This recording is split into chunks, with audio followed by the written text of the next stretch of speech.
Hi,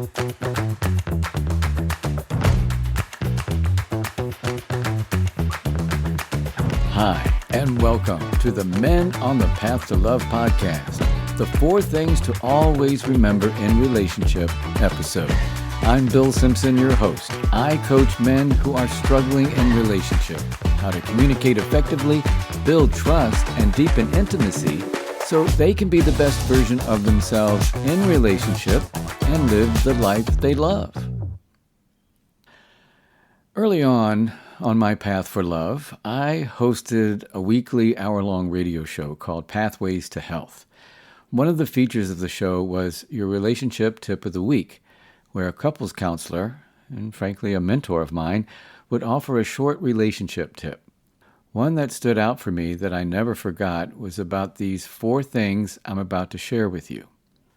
I share these with all of my relationship clients when they first come to me. It's a great place to start when trying to grow in your relationship. I'll identify them and then I will elaborate on each one. So, before you say anything to your spouse or partner, before you behave or act or use your body language or any interaction at all, always try to come from the mindset of these 4 things. Number 1, I love you. Number 2, I care about you. Number 3, I respect you. And number 4, I want you to feel safe in this relationship. Okay, so starting with I love you. It's so important to always remember that you love this person, right? And I'd like for you to think about how would you want to treat somebody you love?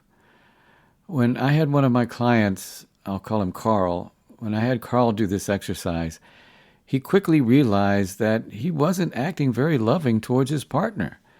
He loved her very much, yet he often snapped at her and would put her down or teased her by calling her names at times. Well, how often do we see this depicted in the media? Especially sitcoms, right? Spouses always putting each other down. Well, Carl eventually made the connection that his father was like that with his mom. And after learning this, he made a conscious effort to be more loving. And of course, he would slip into his old patterns from time to time, which is normal when you're trying to change.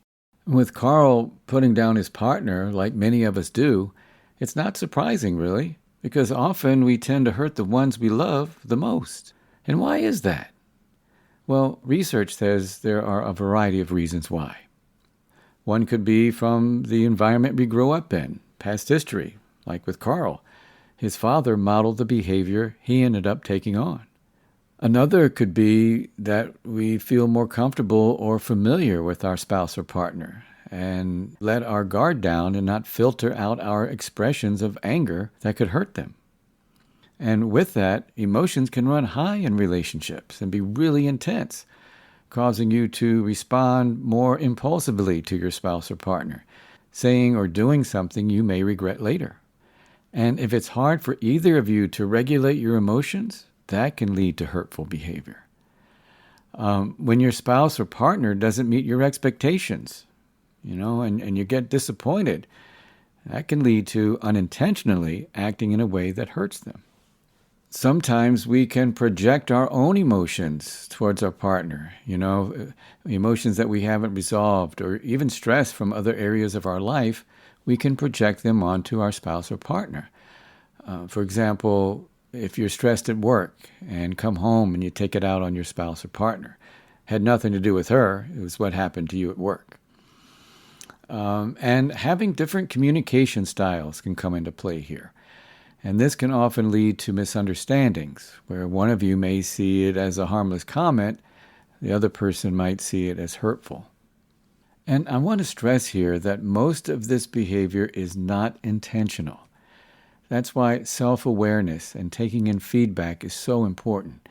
In Carl's case, once he had the awareness of how he was treating his partner in an unloving way, he was able to make the changes and break the cycle of his father, and probably his father before him. So, before you're about to say something smart or hurtful or scrunch up your face or act in an unloving way, remember, I love you.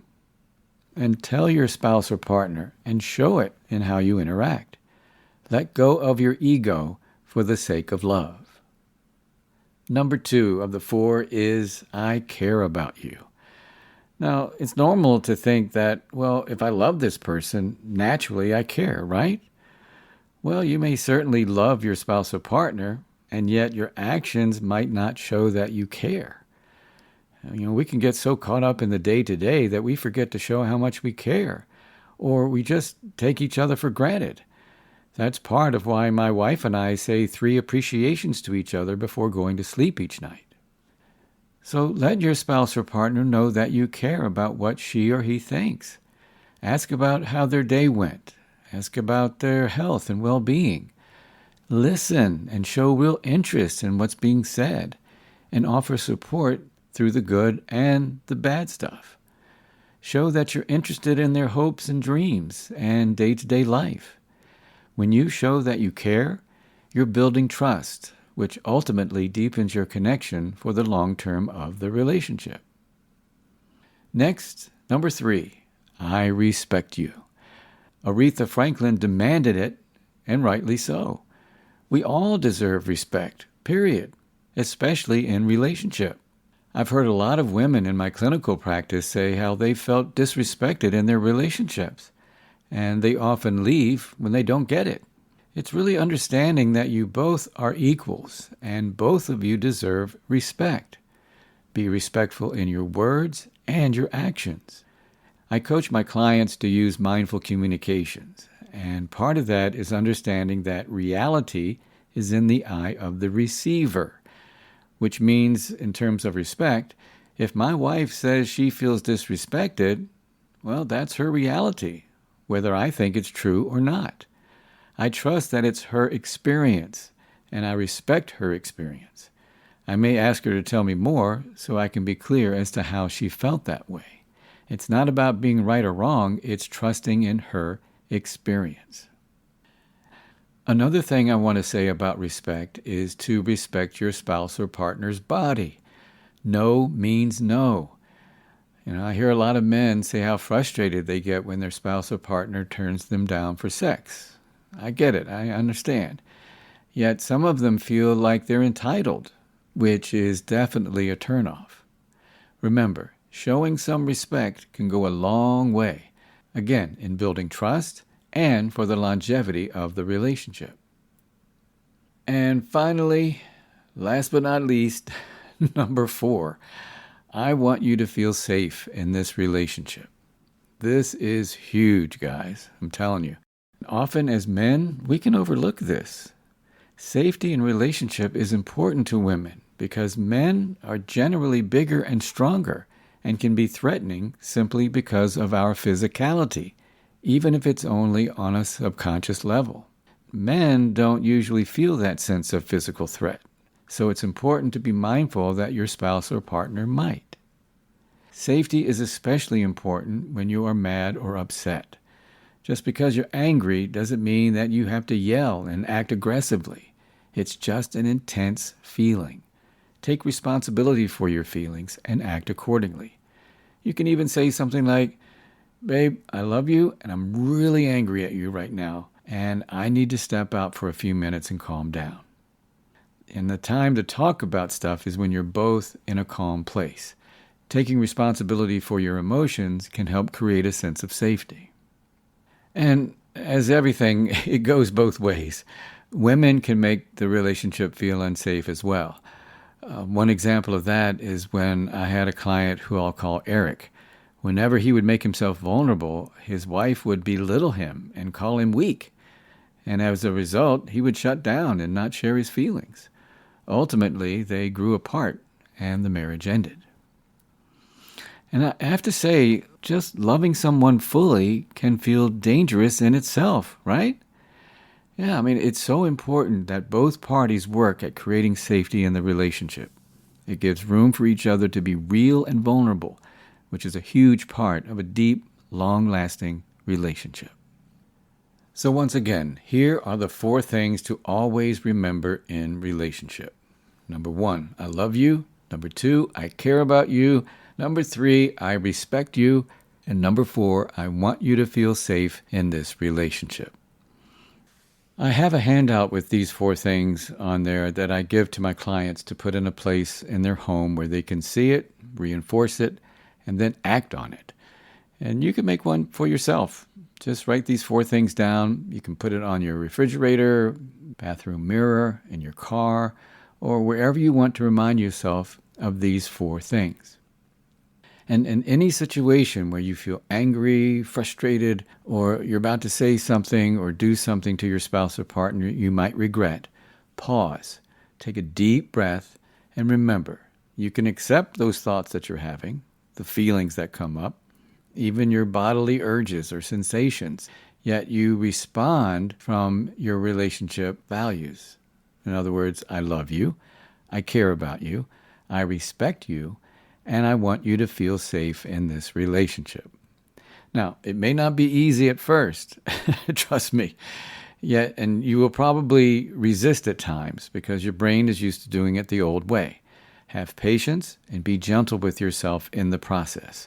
The more you practice, the better you will get. Now, in remembering these 4 things when interacting with your spouse or partner, I challenge you to remember to apply these 4 things to yourself. Yeah, it's called self-compassion. I did a whole episode on it last season, episode 11 to be exact. So love yourself, care for yourself, respect yourself, and feel safe with yourself. And, it's probably even more challenging to apply these to yourself, right? Yet when you do apply these values to yourself, it will be much easier to apply them to your spouse or partner, or anyone for that matter. Again, it takes practice, practice, practice. I found a quote about love. It's actually verses from the Bible, which I've never done before, and it certainly applies. It's from 1 Corinthians chapter 13, verses 4 through 7. It says, "Love is patient. Love is kind. It does not envy. It does not boast. It is not proud. It does not dishonor others. It is not self-seeking. It is not easily angered. It keeps no record of wrongs. Love does not dwell in evil, but rejoices with the truth. It always protects, always trusts, always hopes, always perseveres." Can I get an amen? And that will do it for this episode of the Men on the Path to Love podcast, the 4 things to always remember in relationship episode. I'm Bill Simpson, your host. Thanks for listening. Coming up on the next episode of the Men on the Path to Love podcast, it's another bonus episode where you'll hear my conversation with philosopher, educator, and writer Dr. Simon Vogt. He's the creator of Man's Compass. This guy is a wealth of knowledge and someone who, in his words, is trying to navigate the chaos of modern masculinity. Please join us as we get philosophical on you. It's the Conversation About Modern Masculinity with Dr. Simon Vogt episode. And of course, as always, if you have a comment, suggestion, or idea for the show, or if you have something going on in your relationship you need some support with, or maybe you'd like to collaborate with me and be a guest, or just want to connect with me, go to my website where you can email me or set up a free call. Go to menonthepathtolove.com. And when you're there, you can download my free cheat sheet, 5 ways to communicate better in relationship, at menonthepathtolove.com. And if you know someone you think might get something out of listening to this podcast, please share the link and share the love. So until next time, keep your heart open and stay on the path to love.